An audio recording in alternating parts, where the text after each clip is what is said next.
Pintei o cabelo de azul para que meu chefe parasse de me culpar pelos cabelos na comida dos clientes. Trabalhava em um restaurante familiar chamado Cozinha do Marcos, onde o dono, Ricardo, estava absolutamente convencido de que cada cabelo que encontravam na comida era meu. Não importava que tivéssemos cerca de 8 funcionários a mais com cabelo castanho igual ao meu. Não, segundo Ricardo, eu era quem perdia cabelo. A primeira vez que aconteceu, uma senhora encontrou um cabelo castanho comprido em suas panquecas. Ricardo se aproximou de mim imediatamente na frente de toda a cozinha e me disse: Fernanda, você tem que usar uma touca ou está demitida. Eu pensei, bem, tanto faz. Então comecei a usar a ridícula touca em cada turno. Mas então voltava a acontecer. Cada vez que alguém reclamava de cabelos na comida, Ricardo me apontava e ameaçava descontar do meu salário.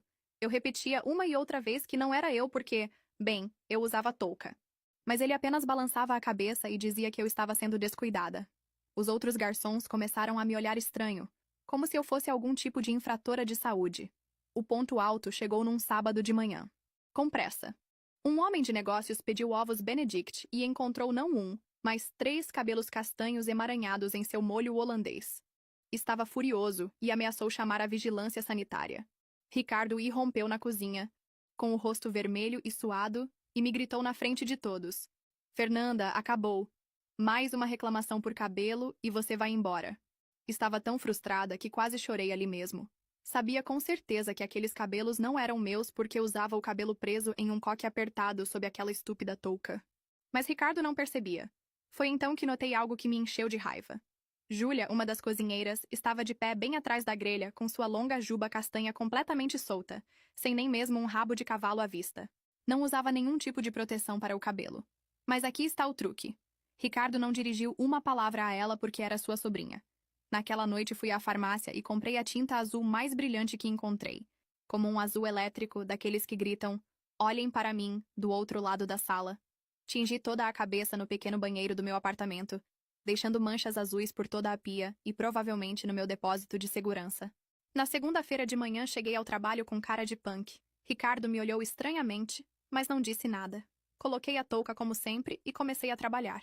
Por volta da hora do almoço, um casal de idosos pediu o bolo de carne especial. 10 minutos depois me chamaram, e lá estava, um longo cabelo castanho sobre o purê de batatas. Eu apenas observei. E lá estava, um longo fio de cabelo castanho sobre o purê de batatas. Eu só observei. Meu coração disparou, mas não de nervosismo. Era adrenalina pura, do tipo que você sente quando finalmente tem a prova que esperava há meses. Pela primeira vez desde que pintei o cabelo de azul, tinha evidência concreta, irrefutável, de que nunca tinham sido meus cabelos nas comidas. Olhei para o casal de idosos que esperavam uma solução.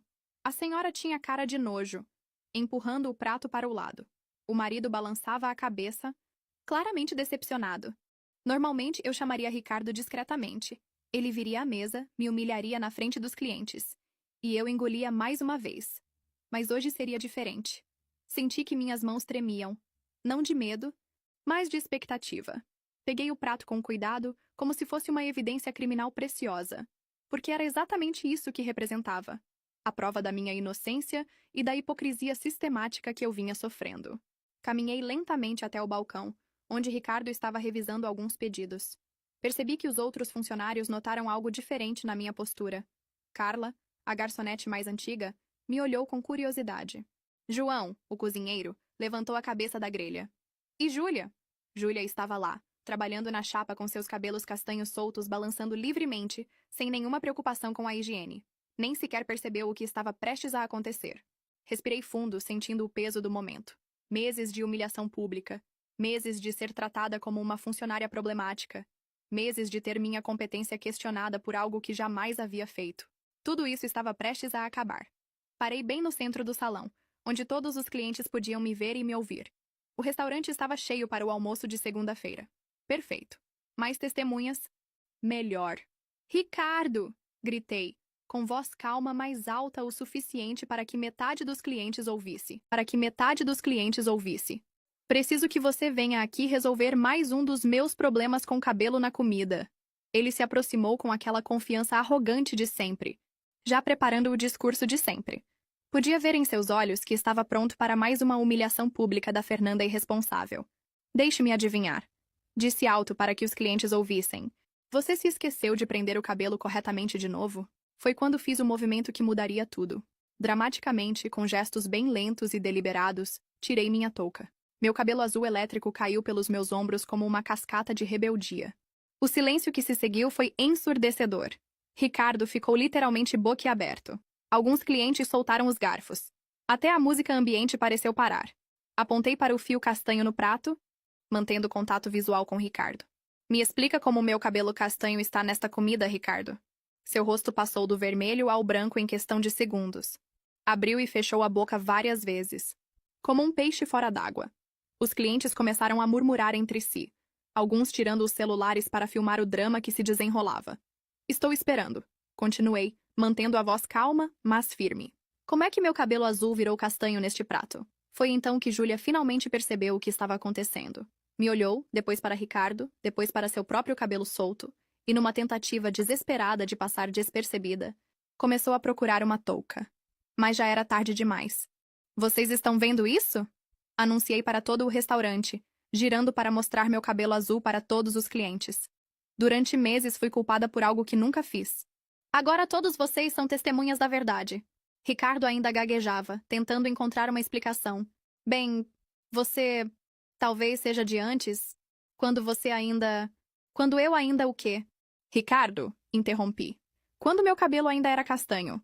Isso foi há 3 semanas. Você está me dizendo que um fio de cabelo ficou 3 semanas vagando pela cozinha até parar no prato deste casal? Os murmúrios dos clientes ficaram mais altos. Algumas pessoas riram.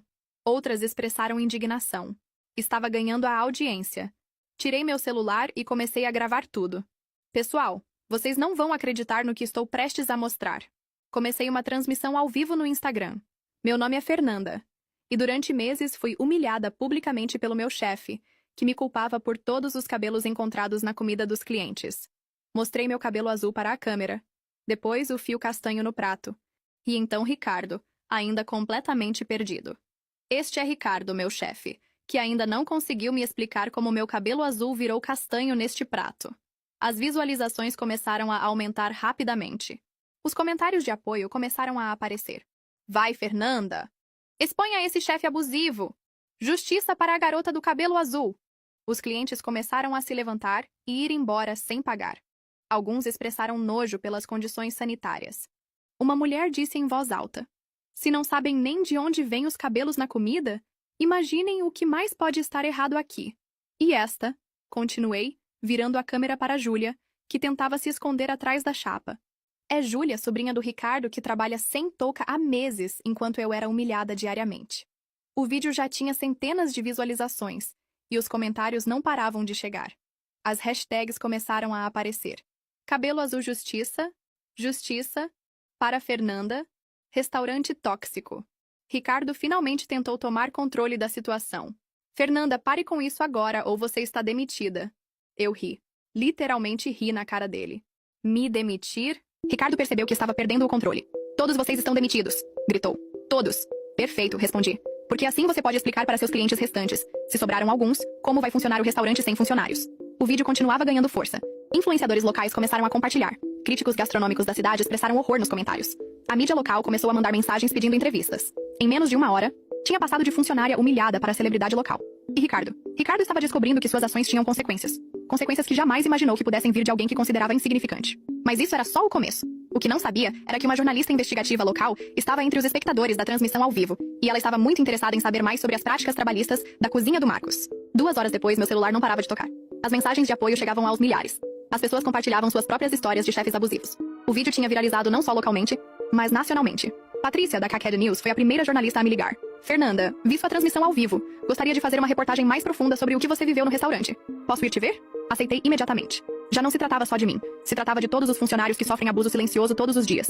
Nos encontramos num café perto da minha casa. Patrícia tinha aquele ar sério de jornalista investigativa, mas também uma gentileza genuína que me fez sentir confortável para contar tudo. Me fala sobre o padrão de comportamento, disse gravando nossa conversa. Sempre era assim com os outros funcionários? Sempre, respondi. Mas comigo era pior porque eu questionava. Ricardo odiava quando eu tentava me defender. Tinha dias que me humilhava na frente dos clientes, só para mostrar quem mandava. Mostrei meses de documentação que tinha guardado. Mensagens de texto onde Ricardo me ameaçava descontar do salário. Fotos de quando chegava em casa chorando depois de um dia especialmente difícil. Até algumas gravações de áudio que tinha feito discretamente durante as humilhações.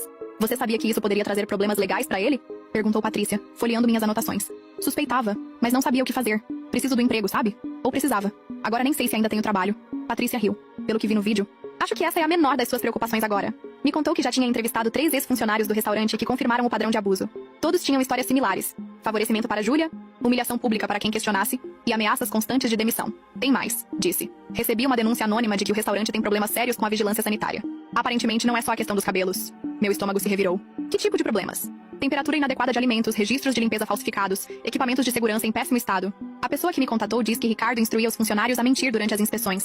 Isso me fez lembrar várias situações estranhas que tinha presenciado. Vezes em que Ricardo apressadamente limpava a área da cozinha quando chegava alguém de fora. Vezes em que me pedia para guardar certas coisas no freezer só por hoje. Posso te dar mais detalhes sobre isso? Disse. Documentei algumas coisas que pareciam estranhas, mas na época não sabia que eram tão graves. Patrícia sorriu. Fernanda, pode ser que você não perceba, mas construiu um caso sólido contra seu ex-chefe. Isso vai muito além de um vídeo viral. No dia seguinte, a reportagem foi ao ar. Era uma investigação de 15 minutos, sobre práticas abusivas em restaurantes familiares, usando a cozinha do Marcos, como estudo de caso. Depoimentos de ex-funcionários, análises de especialistas em direito trabalhista, e até uma entrevista com um inspetor da vigilância sanitária explicando os riscos das práticas que eu tinha documentado. Ricardo tentou fazer controle de danos, dando uma entrevista desastrosa onde chamou tudo de mal entendido, e disse que eu era uma funcionária problemática que distorceu a situação. Mas as evidências eram esmagadoras. O mais incrível foi a reação do público. As pessoas começaram a cancelar reservas, os fornecedores cancelaram contratos, e até o shopping onde o restaurante estava localizado emitiu uma nota dizendo que estavam avaliando a situação. Júlia também tentou se defender nas redes sociais, postando um vídeo onde chorava e dizia que nunca quis prejudicar ninguém. Mas os comentários foram devastadores. As pessoas não estavam interessadas em desculpas. Queriam responsabilização. Foi quando recebi a ligação que mudaria tudo. A doutora Ana, uma advogada especializada em direito trabalhista, tinha visto a reportagem e queria conversar comigo. Fernanda, você tem um caso muito forte para assédio moral, discriminação e criação de ambiente de trabalho hostil, disse durante nossa consulta. Com as evidências que você tem, especialmente as gravações e os depoimentos dos colegas, este pode ser um caso exemplar. Exemplar como? Perguntei. Do tipo que muda a legislação. Do tipo que faz outros empregadores pensarem 2 vezes antes de tratar funcionários como Ricardo te tratou. Nessa mesma semana, protocolizamos o processo. A repercussão foi imediata. Organizações de direitos trabalhistas entraram em contato oferecendo apoio. As universidades queriam estudar o caso. Até políticos começaram a usar minha história em discursos sobre reforma nas leis trabalhistas. Ricardo, desesperado, tentou me ligar várias vezes. Deixou mensagens no meu celular implorando para resolver isso sem advogados. Mas eu não estava interessada em negociações. A pressão sobre ele aumentou quando a vigilância sanitária fez uma inspeção surpresa. Encontraram exatamente o que Patrícia tinha denunciado. Múltiplas infrações, registros falsificados e Júlia trabalhando sem equipamentos de proteção. O restaurante foi temporariamente fechado e as multas foram pesadas. Ricardo não conseguiu explicar aos inspetores por que só eu era obrigada a usar equipamentos de proteção, enquanto outros funcionários, especialmente Júlia, tinham regras diferentes. Cozinha do Marcos se tornou sinônimo de má administração e abuso trabalhista. Viraram memes. Os estudantes de administração usavam o caso como exemplo do que não fazer. O restaurante que antes era ponto de referência no bairro agora era símbolo de tudo que estava errado no tratamento de funcionários em pequenos negócios. Mas para mim, a maior satisfação chegou quando recebi uma mensagem de uma jovem de outra cidade. Fernanda, vi sua história e decidi denunciar meu chefe que faz coisas parecidas. Obrigada por me dar coragem. Era sobre isso desde o início. Não era sobre vingança. Era sobre dignidade. Era sobre mostrar que pessoas como Ricardo não podem continuar abusando de funcionários só porque acham que podem. 6 meses depois, estava no tribunal. O ambiente era solene, diferente do caos daquele dia no restaurante. Ricardo estava sentado na mesa da defesa, visivelmente abatido. Já não era o homem arrogante que me humilhava publicamente. A doutora Ana apresentou nosso caso meticulosamente. As gravações virais, os depoimentos dos colegas, a cobertura da mídia, tudo formava um quadro claro de abuso sistemático. Meritíssimo, disse. Este não é apenas um caso de conflito trabalhista. É sobre como um ambiente de trabalho tóxico pode devastar a vida de uma pessoa, e como pequenos negócios podem abusar de funcionários vulneráveis. A defesa do Ricardo tentou argumentar que foram mal entendidos, e que minha reação foi desproporcional. Mas quando minha advogada apresentou as evidências, meses de documentação, depoimentos de múltiplos funcionários, e até o relatório da vigilância sanitária, ficou claro que não tinha como negar o padrão de abuso. O juiz foi direto. Senhor Ricardo, suas ações constituem assédio moral sistemático. A criação intencional de um ambiente de trabalho hostil para uma funcionária específica é inaceitável em qualquer contexto empresarial.